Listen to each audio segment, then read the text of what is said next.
બનાસકાંઠાની checkpost પર સઘન સુરક્ષા અને ચેકિંગ 31 ડિસેમ્બરને લઈને રાજસ્થાનને અડીને આવેલી બનાસકાંઠાની ચેકપોસ્ટ પર પોલીસે સઘન સુરક્ષા અને ચેકિંગમાં વધારો કર્યો છે।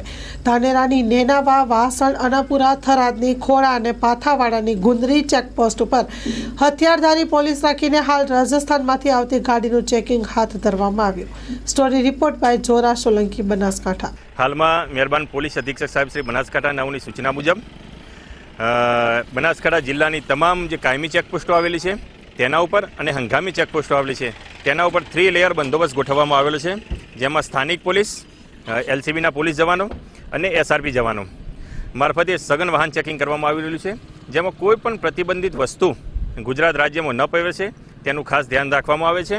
અને હાલમાં જ ધાનેરા પોલીસ સ્ટેશન વિસ્તારમાં વાસણ ચેકપોસ્ટ ઉપરથી એક આઈસરમાંથી મોટી માત્રામાં દારૂનો જથ્થો પકડી પાડવામાં આવેલો છે, તેમજ પાંથાવાડા વિસ્તારમાંથી લક્ઝરીમાંથી મોટી માત્રામાં જથ્થો પકડી પાડેલ છે અને અમીરગઢ ચેકપોસ્ટ પરથી પણ મોટી માત્રામાં દારૂનો જથ્થો પકડી પાડવામાં આવેલો છે।